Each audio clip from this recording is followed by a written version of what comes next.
यह दीवानगी तब 1970 के दशक के अंत में देखी गई थी जब अमिताभ बच्चन और रजनीकांत की प्रतिष्ठित शैलियों ने देश में तूफान ला दिया था। ऐसा ही नजारा यश के रॉकी भाई के किरदार के साथ देखने को मिला। हाल ही में एक साक्षात्कार के दौरान होस्ट ने पूछा कि क्या रॉकी भाई के इर्द गिर्द बनाए जा रहे प्रतिष्ठित संवाद आवश्यक है और रजनीकांत की मैच को रोशन करने की शैली या अमिताभ बच्चन की जंजीर से डिलीवरी के युग की याद दिलाते हैं। इस पर यश ने जवाब दिया, मुझे लगता है कि अगर आप देखें तो पश्चिमी फिल्में थी जिन्हें हिंसक फिल्में माना जाता था। सभी ने उस समय को एक शक्ति कोड में रखा था, किसी ने इसे गंभीरता से नहीं लिया। आजकल इसे एक क्लासिक की तरह माना जाता है क्योंकि शैलीबद्ध चीज, लोगों ने उनकी नकल की एक निश्चित मात्रा में आकर्षण और व्यक्तित्व था जो मुख्य चरित्र स्क्रीन पर लाता है जिसका लोग अनुसरण करेंगे। मुझे लगता है कि यह उस पीढ़ी के लिए आवश्यक है।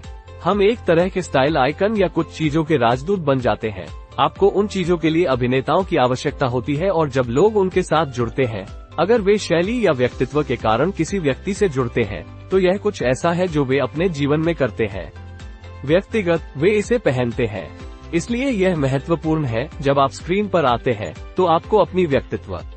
जब एक निर्देशक एक स्क्रिप्ट के साथ आता है तो यह सिर्फ एक अच्छी स्क्रिप्ट या जिस तरह से उन्होंने इसे लिखा है, यह वही है जो आप एक अभिनेता के रूप में लाते हैं जो आपको आगे बढ़ाता है, मुझे लगता है।